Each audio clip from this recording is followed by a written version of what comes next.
ces trois personnes-là ont été dissociées pour pouvoir exécuter le plan de Dieu pour sauver l'homme. D'accord. Ça, oui, mais nous allons voir ça, d'accord? Ok. Alors, j'en reviens, nous allons voir, effectivement, les passages qui, en fait, sont un petit peu encombrants pour l'homme. Ce que tu as dit là, tu vois, ce qu'il vient de dire, 1 Jean 5, 20 aussi, voilà, etc. Nous avons 4 à 5 passages où, effectivement, selon ce que nous lisons, eh bien, cela nous laisse à penser que c'est la même personne, d'accord? Mais, on va en venir. Alors, mais je lis ici, dans Ésaïe, concernant Dieu, Ésaïe 44, verset 8, je crois que je l'avais donné, je ne m'en rappelle plus, il est dit, y a-t-il un autre Dieu que moi? Il n'y a pas d'autre rocher, je n'en connais pas. C'est Dieu qui parle. D'accord? Dans Ésaïe 43, 10, que vous me croyez et que vous me compreniez que c'est moi. Avant moi, il n'a pas été formé de Dieu, après moi, il n'y en aura point. Le verset 13 dit, j'agirai et qui s'y opposera. Au verset 11, c'est moi seul qui suis le Seigneur. Alors, on applique bien sûr le truc Abraham. Il dit ensuite, Ésaïe 42, 5, ainsi parle Dieu, le Seigneur. En verset 8, je suis le Seigneur Yahvé, bien sûr, c'est là mon nom, je ne donnerai pas ma gloire à un autre, ni mon honneur aux idoles. Ésaïe 40, verset 25, à qui me comparez-vous pour que je lui ressemble? Exode 23, 20, voici j'envoie mon ange devant toi pour te conduire au lieu que j'ai préparé. Et il dit, tiens-toi, comment dirais-je, bien en sa présence, ne lui résiste pas, tu vois, car il ne pardonnera pas vos péchés. Ici, ce texte parle déjà de quelqu'un d'autre. Mais Dieu dit à Moïse, voici j'envoie mon ange devant toi, celui qui a été appelé l'ange de l'Éternel par excellence, qui n'est pas un ange seulement comme Gabriel ou autre, mais Gabriel est un ange, je ne sais pas, d'une catégorie supérieure, et un ange excellent, n'est-ce pas? Et finalement, mais ce n'est pas un ange normal. Celui-là portait le nom de l'ange de l'Éternel et qui s'appelait, quand il est allé vers Abraham, pour appeler, pour lui annoncer que Sarah aurait eu un fils, n'est-ce pas? Eh bien, qui est appelé tantôt devant Gédéon, n'est-ce pas aussi, dans Juge 6, pas? Eh bien, il se présente comme étant l'Éternel avec le nom de l'Éternel. Puisque quand il présente, il salue vaillant héros à Gédéon, et puis il dit, l'Éternel est avec toi. Et Gédéon lui dit, si l'Éternel était avec nous, comment, pourquoi nos ennemis nous auraient battus, etc. Et puis, d'ailleurs, nous avons lu le texte tout à l'heure, parce que c'est quand même prenant et c'est quand même, je trouve vraiment quelque chose de lourd, n'est-ce pas, de pesant, n'est-ce pas? Et il reconnaît que c'est l'ange de l'Éternel, et dans Juge 6 aussi, n'est-ce pas, la femme de Manoah, n'est-ce pas? Alors, ici, dans ces passages, il y en a d'autres encore, n'est-ce pas? Dans Jérémie aussi, où Dieu s'affirme, seul je suis Dieu, il n'y en a pas un autre, seul je suis Dieu.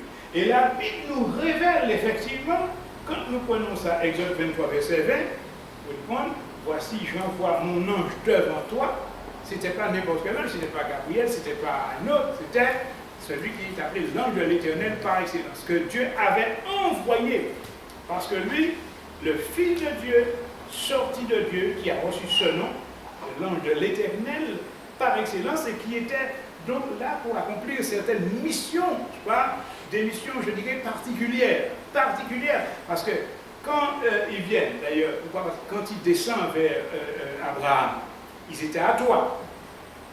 Il y avait 7 anges qui s'appelaient l'Éternel, qui étaient restés avec Abraham, et les 2 autres, qui est dit vers le matin, regardèrent vers Sodome, parce qu'ils étaient descendus avec lui, mais pour exercer le jugement de Dieu sur Sodome et Gomorrhe, où battait principalement l'homosexualité.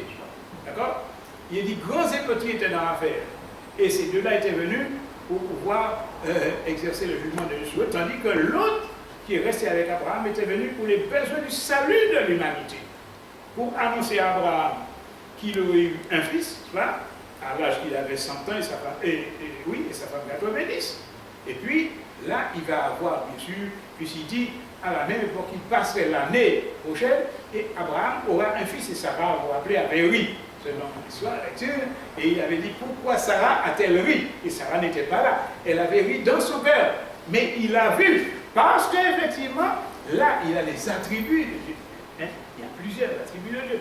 Donc maintenant, ici, là, ce qui lui permet d'avoir, n'est-ce pas, cette sensation du savoir et qui lui permet de lire, n'est-ce pas, dans les cœurs. Et il voit là que Sarah avait. Et il dit, Sarah mentit quand elle dit qu'elle n'a pas ri. Et il répète qu'à la même époque, parce que l'année d'après, et Sarah aura un fils. Hein, qui était Isaac, et qui est appelé le fils de la promesse.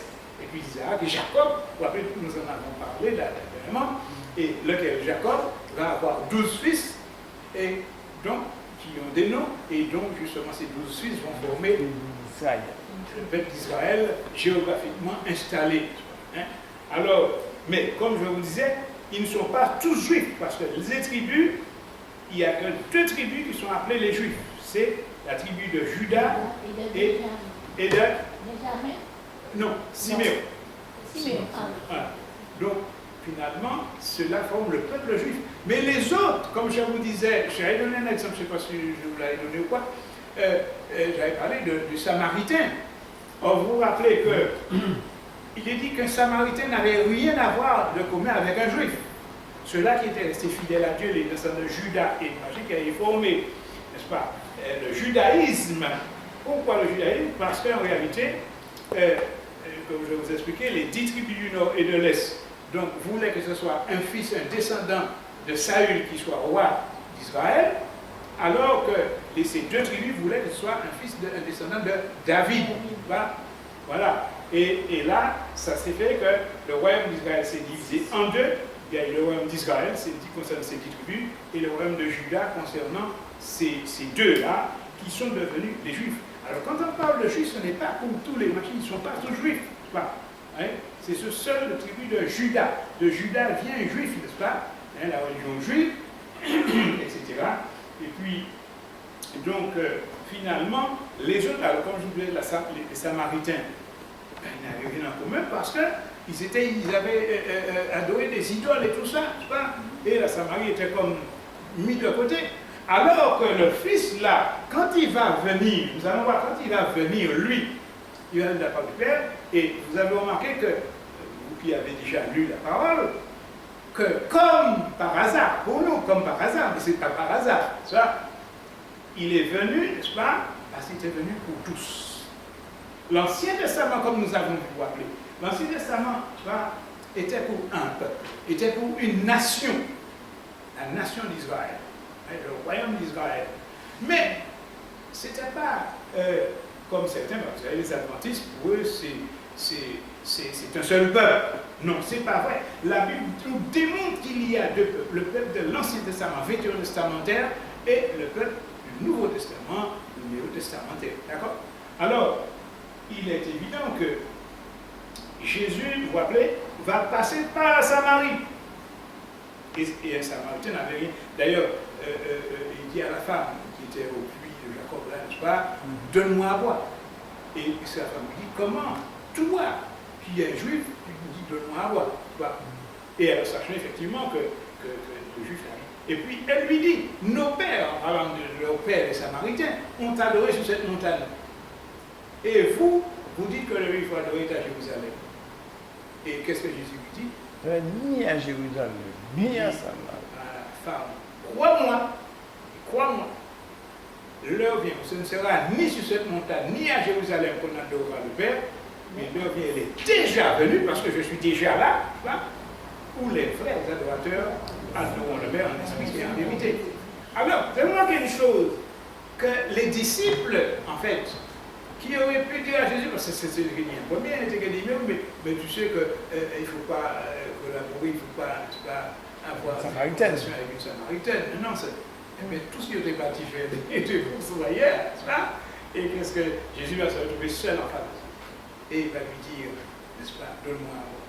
Et puis, parce que Jésus est venu pour pouvoir, je dirais, restaurer les choses. Le Père l'a envoyé pour pouvoir remettre tout en ordre, et une fois que tout lui aura été, donc il aura tout mis en ordre, il remettra le royaume selon 1 Corinthiens 15, n'est-ce pas, à partir de ces 25 par là, à celui qui est Dieu et Père, et il dit, et le Fils lui-même sera soumis à celui qui lui a soumis toutes choses, afin que Dieu soit tout en tous. Donc, il faut bien distinguer. Alors, aujourd'hui, on est tellement dans ce domaine, on ne veut pas distinguer. Le Père, c'est lui, le Fils, c'est etc. Mais non, c'est pas ça. Parce que Dieu démontre lui-même qu'il est le seul vrai Dieu. Et alors, de ce fait, je vais lire